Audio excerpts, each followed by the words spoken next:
রাজ্যে এসআইআর চালু হবার আগে ভোটার তালিকা নিয়ে সতর্ক রাজ্য নির্বাচন কমিশন। সূত্র মারফত খবর, নির্বাচন কমিশনে ইতিমধ্যেই প্রায় 2 লক্ষেরও বেশি নতুন ভোটারের জন্য আবেদন করেছিল। সেক্ষেত্রে রেকর্ড সংখ্যক প্রায় 50% ভোটারের নাম নির্বাচন কমিশন বাদ দিয়ে দিয়েছে। আর 50% ভোটার তালিকায় নাম তোলার ক্ষেত্রে নতুন ভোটারদের বিভিন্ন ডকুমেন্ট, যেগুলো নির্বাচন কমিশন ভেরিফাই করেছে, তারপরে নির্বাচন কমিশন তাদের নাম ভোটার তালিকায় নাম তোলার ক্ষেত্রে অগ্রাধিকার দিয়েছে। সূত্র মারফত জানা যাচ্ছে, সীমান্তবর্তী জেলাগুলোতেই সবথেকে বেশি নাম বাতিল করা হয়েছে। সেই সঙ্গে যারা নতুন ভোটারের জন্য আবেদন করেছিল তাদের তথ্য যাচাইয়ের পরেই চূড়ান্ত সিলমোহর দিয়েছে। জানা যাচ্ছে 2,33,000-এর মতো নতুন ভোটার লিস্টে নাম তোলার জন্য নির্বাচন কমিশনে আবেদন করেছিল। তার মধ্যে দেখা গিয়েছে 1,16,000 ভোটারের আবেদনপত্র নির্বাচন কমিশন বাতিল করেছে, যা একেবারে নজিরবিহীন ঘটনা। এর আগে এত সংখ্যক নতুন ভোটারের নাম কখনো বাদ যায়নি, জানিয়ে রাজনৈতিক পারদ চড়ছে। অন্যদিকে সীমান্তবর্তী জেলা, বিশেষ করে মালদা, মুর্শিদাবাদ, উত্তর 24 পরগনা, দক্ষিণ 24 পরগনা, এই জেলাগুলোতে সবথেকে বেশি ভোটার লিস্টে নাম তোলার জন্য আবেদনপত্র জমা পড়েছিল। এই সীমান্তবর্তী জেলাতেই 30,000-এরও বেশি আবেদনপত্র, যেটা নির্বাচন কমিশন পুরোপুরি বাতিল করে দিয়েছে। নির্বাচন কমিশন সূত্রে জানা গিয়েছে, এসআইআর নিয়ে বেশ সতর্ক নির্বাচন কমিশন। সিও অফিস থেকে জেলার সমস্ত জেলা শাসকের সঙ্গে দফায় দফায় বৈঠক করেছেন রাজ্যের মুখ্য নির্বাচন কমিশনার মনোজ আগরওয়াল। কেন্দ্রীয় নির্বাচন কমিশনের নির্দেশে ইতিমধ্যে সমস্ত রকম প্রস্তুতি তারা সেরে ফেলেছে। তাদের বক্তব্য, এসআইআর নিয়ে যখনই কেন্দ্রীয় নির্বাচন কমিশন নির্দেশ পাঠাবে, সেই নির্দেশ মতো এ রাজ্যেও এসআইআর কাজ শুরু হয়ে যাবে। তবে এসআইআর এর আগে 50% নতুন ভোটারের নাম বাদ পড়ায় নতুন করে উত্তেজনা বেড়েছে। এই বিষয় নিয়ে আমাদের প্রতিনিধি সুজয় ঘোষ কি প্রতিবেদন তুলে ধরেছেন, দেখবো এবার। রাজ্যে এসআইআর এর আগেই ভোটার তালিকা নিয়ে সতর্ক রাজ্য নির্বাচন কমিশন। আমরা যেটা সূত্র মারফত যেটা জানতে পাচ্ছি, যে নির্বাচন কমিশনে ইতিমধ্যেই প্রায় 2 লক্ষর বেশি নতুন ভোটারের জন্য আবেদন করেছিল, এবং সেক্ষেত্রে দেখা যাচ্ছে একেবারে রেকর্ড সংখ্যক 50% ভোটারের নাম নির্বাচন কমিশন বাদ দিয়ে দিয়েছে, এবং 50% ভোটার, নতুন ভোটার, তাদের বিভিন্ন ডকুমেন্টস, যেগুলো নির্বাচন কমিশনের ভোটার তালিকায় নতুন নাম তোলার ক্ষেত্রে যে ডকুমেন্টসগুলো প্রযোজ্য, সেই ডকুমেন্টসগুলো একাধিক ডকুমেন্টস, সেগুলো নির্বাচন কমিশন সেগুলোকে ভেরিফাই করেছে, এবং ভেরিফাই করার পরই 50% ভোটারের নির্বাচন কমিশনের নাম তোলার ক্ষেত্রে অগ্রাধিকার দিয়েছে। আমরা যেটা এটাও জানতে পাচ্ছি, যে মূলত সীমান্তবর্তী যে এলাকাগুলো, জেলাগুলো, সেই জেলা থেকেই এই সমস্ত বেশি নাম বাতিল হয়েছে বলে জানা গিয়েছে। এবং নির্বাচন কমিশন প্রত্যেকটা যে নতুন ভোটার যারা আবেদন করেছিল, সেই আবেদন করার ক্ষেত্রে যে প্রয়োজনীয় যে নথি, সেই নথি তারা দেখেছে, এবং দেখে সেগুলোর ক্ষেত্রে তারা যাচাই করার পরই চূড়ান্ত সিলমোহর দিয়েছে। যেটা জানা যাচ্ছে, যে 2,33,000 মতো নতুন ভোটার লিস্টে নাম তোলার জন্য নির্বাচন কমিশনে আবেদন পড়েছিল।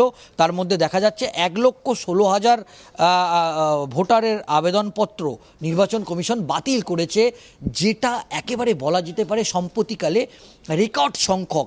এর আগে এত ভোটারের নতুন ভোটারের নাম একেবারে বাদ যায়নি, যেটা খুবই উল্লেখযোগ্য বলে মনে করছে রাজনৈতিক মহল। অন্যদিকে আমরা এটা জানতে পাচ্ছি, সীমান্তবর্তী জেলা মালদাহ, মুর্শিদাবাদ এবং 24 পরগনা, এখান থেকে সবথেকে বেশি আবেদন পড়েছিল, এবং এই সীমান্তবর্তী জেলাতেই 30,000-এর বেশি আবেদনপত্র, যেটা পুরোপুরি নির্বাচন কমিশন একেবারে বাতিল করে দিয়েছে।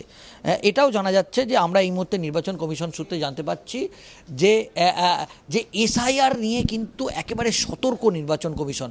এবং আমরা দেখলাম যে সিও অফিস থেকে জেলার সমস্ত জেলা শাসকদের সঙ্গে দফায় দফায় বৈঠক করেছেন রাজ্যের মুখ্য নির্বাচন কমিশনার মনোজ আগরওয়াল, এবং তিনি এই এসআইআর নিয়ে একেবারে সতর্ক।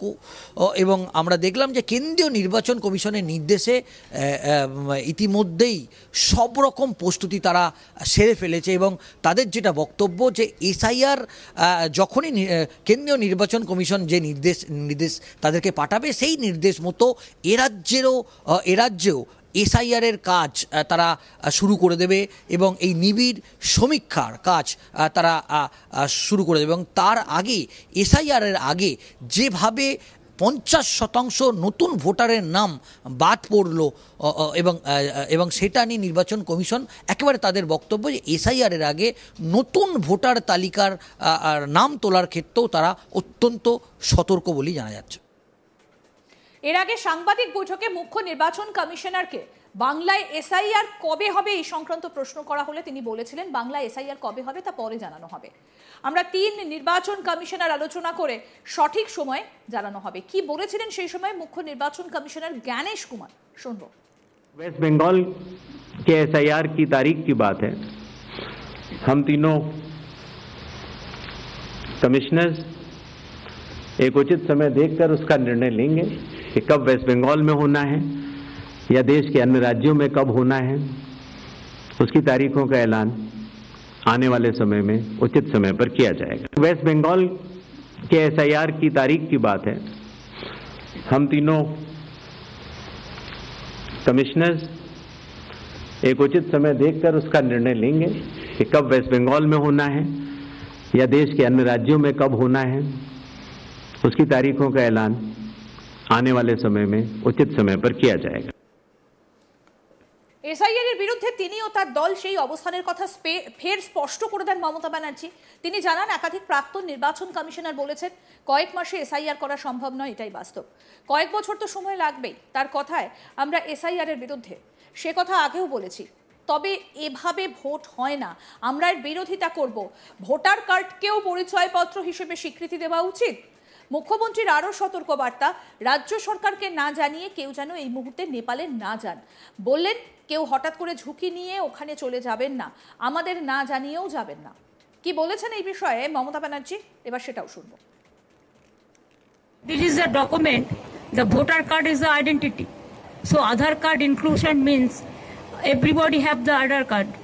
और जिसको नहीं है वो कर लेंगे, कोई बात नहीं है। I think epic card should be included also. Voters epic card.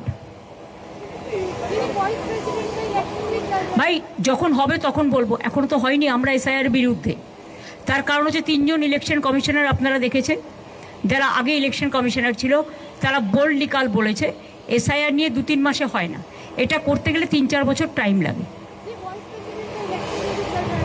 तो चलने दीजिए ना, हमारा क्या है। हमारा पार्टी तो जो स्टैंड लिया इंडिया अलायंस का स्टैंड।